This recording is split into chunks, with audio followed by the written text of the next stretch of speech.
খালেদা জিয়া এজন্যই বলেছিলেন, কারণ তিনি দেখেছেন, তিনি যতবারই নেতৃবৃন্দদেরকে ডেকেছেন তার ডাকে তার দলের নেতাকর্মীরাই সাড়া দেয় নাই। খালেদা জিয়ার ভয় নাই, রাজপথ ছাড়ি নাই, এই স্লোগান তিনি মানেন না, তিনি বিশ্বাস করেন না। মির্জা আব্বাসের উক্তি, তিনি তখন ঢাকা মহানগর বিএনপির আহ্বায়ক ছিলেন, তার সংবাদপত্রে তার সরাসরি কোটেশন পাবেন, কোড আনকোড। তিনি বলেছিলেন তিনি সেদিন রাজপথে নামতে না পেরে তিনি লজ্জিত অনুভব করছেন। 29 এবং 30 ডিসেম্বর বাংলাদেশের আপসহীন নেত্রী বেগম খালেদা জিয়া যে মার্চ ফর ডেমোক্রেসি কর্মসূচির ঘোষণা করেছিল, সেই কর্মসূচিতে বিরোধী দলীয় নেতৃবৃন্দদেরকে রাজপথে খুঁজে পাওয়া যায় নাই।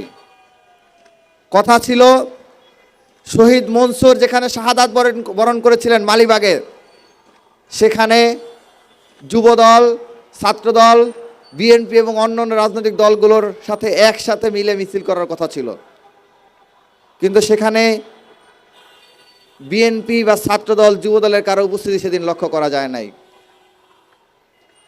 শেষ পর্যন্ত বাধ্য হয়ে ছাত্র শিবির ঢাকা মহানগর উত্তর এককভাবে যে মিছিল করেছিল বাংলাদেশের গণতন্ত্রের পুনরুদ্ধার করার জন্য, সেই মিছিলে বুক চিতিয়ে, পুলিশের বুলেটের সামনে বুক চিতিয়ে দিয়ে আমাদের শহীদ মানসুর ভাই শাহাদাত বরণ করেছিলেন। জীবনের মায়া ত্যাগ করে মির্জা আব্বাস সাহেবেরা জীবনের মায়া ত্যাগ করে যদি শহীদ মনসুরের মতো শহীদ হওয়ার বাসনা নিয়ে রাজপথে নামতেন, তাহলে সেদিনই হাসিনাকে বাংলাদেশ থেকে পালিয়ে যেতে বাধ্য হতে হতো। ক্ষমতায় আসার পরে তাদের প্রধান লক্ষ্য ছিল বাংলাদেশে বিদ্যমান বিরোধী শক্তিগুলোকে দুর্বল করে বাংলাদেশে একটি ফ্যাসিবাদী শাসন প্রতিষ্ঠা করা। সেই প্রতিষ্ঠার লক্ষ্যে প্রথমেই তারা আঘাত হেনেছে বাংলাদেশের স্বাধীনতা সার্বভৌমত্ব রক্ষার দায়িত্ব যাদের বাংলাদেশ সেনাবাহিনীর উপরে, তারা 57 জন সেনা অফিসারকে পিলখানায় ট্র্যাজেডিতে হত্যা করেছে। আপনারা দেখেছেন, তদন্ত কমিশনের রিপোর্ট প্রকাশিত হয়েছে, যেই তদন্ত কমিশনের রিপোর্টে দেখা গিয়েছে এই সাথে সরাসরি ভারত এবং তাদের তাবেদার দেশে আওয়ামী লীগ জড়িত ছিল। এরপরে বিরোধী দলের দায়িত্ব ছিল হওয়ার সাথে সাথে এই দেশ বিরোধী অপশক্তি ভারতের প্রক্সি জঙ্গিদের তাৎক্ষণিক গণ আন্দোলন করে তোলা। কিন্তু আমরা অত্যন্ত হৃদয়ে ব্যথার সাথে লক্ষ্য করছি যে এই পিলখানা হওয়ার পরেও বাংলাদেশে তেমন কোনো আন্দোলন গড়ে ওঠে নাই। এরপরে একে একে যখন তত্ত্বাবধায়ক সরকার বাতিল করা হলো, যখন বিরোধী দলীয় নেতৃবৃন্দকে একের পর এক জেলে প্রেরণ করে একটি ডামি ইলেকশন করার মাধ্যমে প্রার্থীবিহীন, প্রতিদ্বন্দ্বিতাবিহীন নির্বাচনের যখন পুরোপুরি নীল নকশা তারা সাজিয়ে ফেলল, তখন অন্ততপক্ষে দায়িত্ব ছিল বিএনপি, জামাত এবং অন্যান্য যে সকল দল ছিল তারা সর্বাত্মকভাবে ঐক্যবদ্ধভাবে একটি আন্দোলন করবে। আজও সংবাদ কাটিংগুলো পাওয়া যায়। আপনারা যদি তৎকালীন সময়ের সংবাদপত্রের সংবাদগুলো পর্যালোচনা করেন, তাহলে আপনারা দেখতে পাবেন যে 29 এবং 30 ডিসেম্বর বাংলাদেশের আপসহীন নেত্রী বেগম খালেদা জিয়া যে মার্চ ফর ডেমোক্রেসি কর্মসূচির ঘোষণা করেছিল, সেই কর্মসূচিতে বিরোধী দলীয় নেতৃবৃন্দদেরকে রাজপথে খুঁজে পাওয়া যায় নাই। কথা ছিল শহীদ মনসুর যেখানে শাহাদাত বরণ করেছিলেন মালিবাগে, সেখানে যুবদল, ছাত্রদল, বিএনপি এবং অন্যান্য রাজনৈতিক দলগুলোর সাথে একসাথে মিলে মিছিল করার কথা ছিল, কিন্তু সেখানে বিএনপি বা ছাত্রদল, যুবদলের কারো উপস্থিতি সেদিন লক্ষ্য করা যায় নাই। শেষ পর্যন্ত বাধ্য হয়ে ছাত্র শিবির ঢাকা মহানগর উত্তর এককভাবে যে মিছিল করেছিল বাংলাদেশের গণতন্ত্রের পুনরুদ্ধার করার জন্য, সেই মিছিলে বুক চিতিয়ে, পুলিশের বুলেটের সামনে বুক চিতিয়ে দিয়ে আমাদের শহীদ মানসুর ভাই শাহাদাত বরণ করেছিলেন। খালেদা জিয়া এজন্যই বলেছিলেন যে খালেদা জিয়ার ভয় নাই, রাজপথ ছাড়ি নাই, এই স্লোগান তিনি মানেন না, তিনি বিশ্বাস করেন না। কারণ তিনি দেখেছেন, তিনি যতবারই নেতৃবৃন্দদেরকে ডেকেছেন তার ডাকে তার দলের নেতাকর্মীরাই সাড়া দেয় নাই। মির্জা আব্বাসের উক্তি, তিনি তখন ঢাকা মহানগর বিএনপির আহ্বায়ক ছিলেন, তার সংবাদপত্রে তার সরাসরি কোটেশন পাবেন, কোড আনকোড। তিনি বলেছিলেন তিনি সেদিন রাজপথে নামতে না পেরে তিনি লজ্জিত অনুভব করছেন। এটাই প্রমাণ করে যে তারা কর্মসূচি ঘোষণা করে সেটি বাস্তবায়ন করার ক্ষেত্রে এবং বাংলাদেশকে ফেসিবাদ মুক্ত করার ক্ষেত্রে সে সময় যে পদক্ষেপ নেওয়ার কথা ছিল, তারা জীবনের মায়া করে তারা সেদিন রাজপথে নামতে পারেন নাই।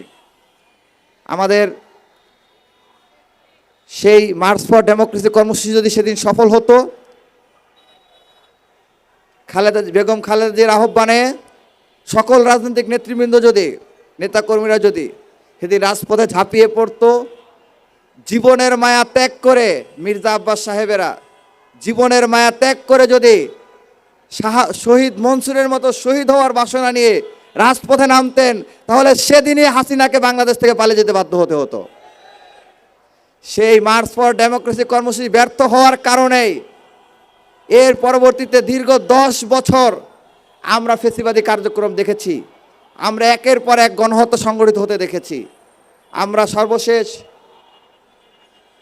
24-এর এক সাগর রক্তের বিনিময়ে, প্রায় 2 সহস্রাধিক শহীদের রক্তের বিনিময়ে আমরা যে নতুন বাংলাদেশ পেয়েছি, সেই বাংলাদেশে আমাদের সবাইকে শপথ গ্রহণ করতে হবে, শহীদ মনসুর যেরকম বাংলাদেশের চিন্তা করে শহীদ হয়েছেন, সেরকম বাংলাদেশ বিনির্মাণ হওয়ার আগ পর্যন্ত আপনাদের সবাইকে লড়াই চালিয়ে যেতে হবে।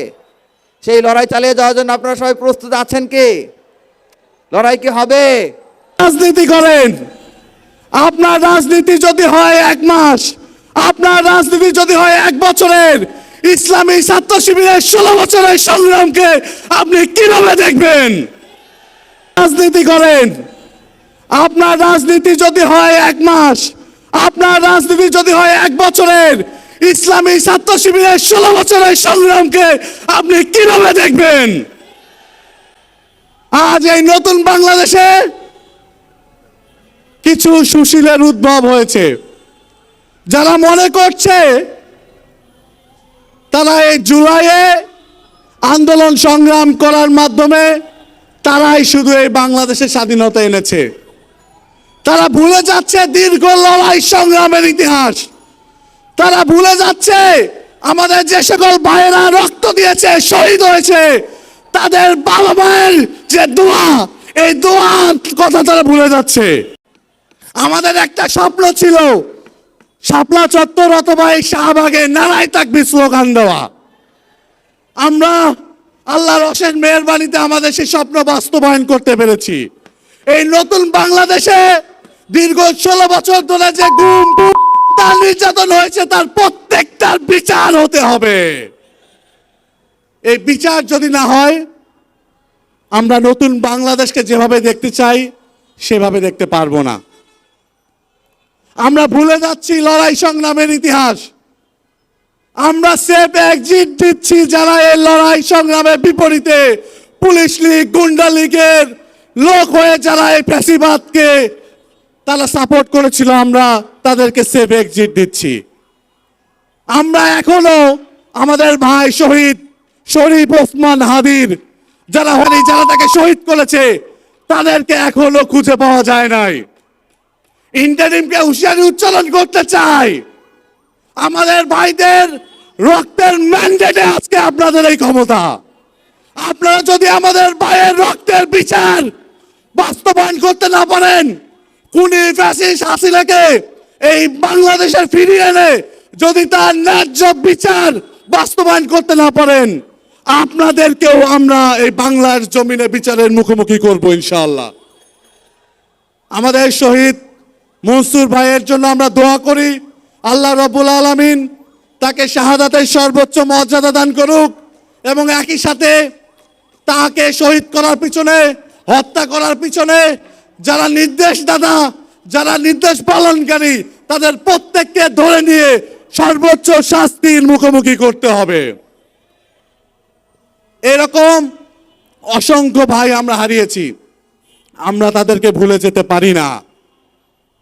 আমরা কি তাদেরকে ভুলে যাব?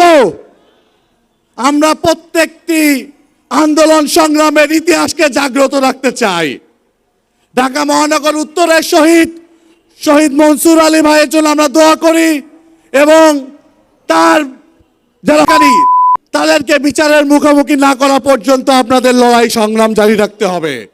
এবং শুধু শহীদ মনসুরের ভাইয়ের ক্ষেত্রে নয়, এই দীর্ঘ 16-17 বছর ধরে যারা এই অন্যায়, অত্যাচার, লুটতরাজ, চাঁদাবাজি করেছে, যারাই আমাদের ভাইকে শহীদ করেছে, যারা ফ্যাসিস্ট হাসিনার পিছনে তারা শক্তি নিয়োগ করে 16-17 বছর ধরে জুলুম নির্যাতনকে জারি রেখেছে, তাদের প্রত্যেকের বিচারের আওতায় আনতে হবে। আমরা যদি না পারি, এই নতুন বাংলাদেশকে আমরা স্বাধীন সার্বভৌমত্বের বাংলাদেশ আমরা রক্ষা করতে পারবো না। অনেক বড় বড় নেতা আপনারা দেখেছেন যে 13-14 সালে কি কথা বলতো, বিএনপির অনেক বড় নেতা আজকে তাদের মুখের বুলি আওলাই গেছে, তারা এখন ভিন্ন কথা বলছে। কারণ ক্ষমতার যে নেশা, এটা বড়ই পাগল নেশা। এই নেশা তাদেরকে এমন ভাবে পেয়ে গেছে যে তারা এই ন্যায়ের পথ অবলম্বন করা থেকে দূরে সরে গিয়ে তারাও নব্য ফ্যাসিস্ট হতে যাচ্ছে। আমরা তাদেরকে হুঁশিয়ারি উচ্চারণ করতে চাই, যদি ইনসাফের পক্ষে অবস্থান নিতে না পারেন, আগামীর আসন্ন নির্বাচনে জনগণ তাদের ব্যালটে আপনাদের সমুচিত জবাব দিবে ইনশাআল্লাহ। সকলকে এই লড়াই সংগ্রামে আগামীর বাংলাদেশ গড়ার জন্য সর্বাত্মক সচেষ্ট থাকার উদাত্ত আহ্বান জানিয়ে আজকে আমার কথা এখানে শেষ করছি। বাংলাদেশ জিন্দাবাদ।